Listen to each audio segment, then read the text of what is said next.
Many years ago I purchased this sign which for a short time was fixed to a bike rack that I had on my bike at the time. It was only used, if my memory is functioning okay, as an advert for my photos web and not to inform those that visited about these illegal tracking, spying and harassment targeting operations. Although I may have had a link to another of my sites on Photos London dedicated to this unlawful targeting program, and that other web called surveillancestateuk.com. The Surveillance State UK site is no longer used, and over the last few years my photoslondon.com web, along with my YouTube and BitChute channels, are the sole vehicles to try to inform the public about this pernicious and harmful stealthy takedown program.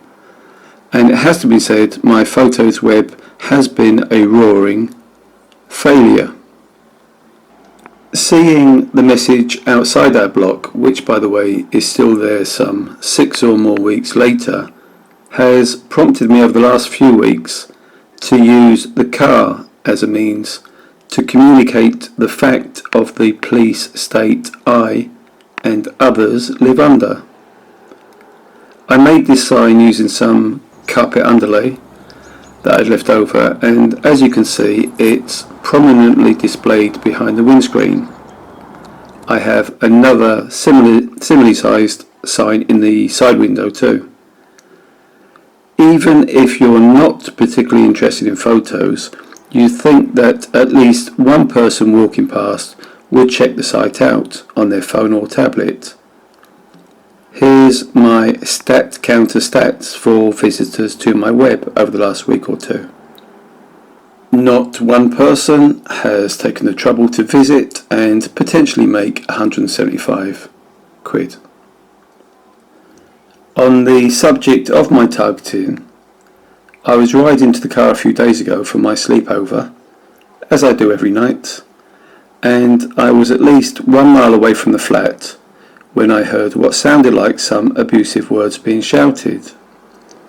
I switched my bike camera on, which if you don't already know is quite compact and has no flashing lights to give away the fact I'm recording, and waited to see the origin of the abuse. The time was about 11 PM.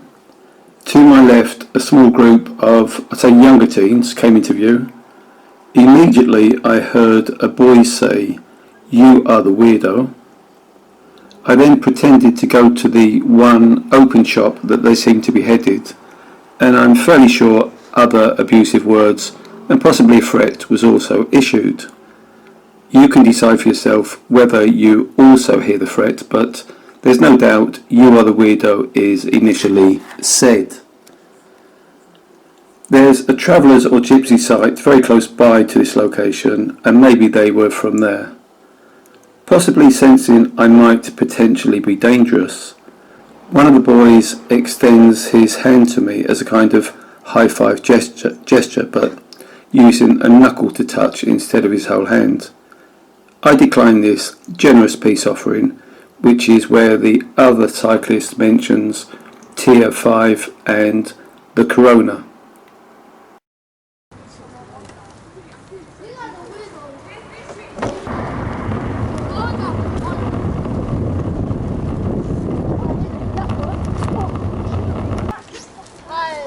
Excuse me? Yeah.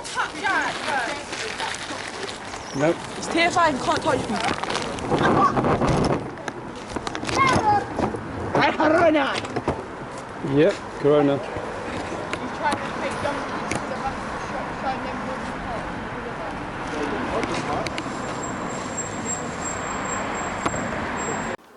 to If it will help, then do put some earphones on. As other targets have theorised, some type of app is used as an alert, but taking this logically, this would imply that I and other targets are able to be tracked somehow, and I am certainly tracked. The great mystery, of course, is how. the fuck are the so-called journalists that should be investigating this? Whether my pariah status is deemed justified or not, this targeting program needs thoroughly investigating to unearth how people are recruited at the lower level, why the police are involved, and which other organisations are complicit.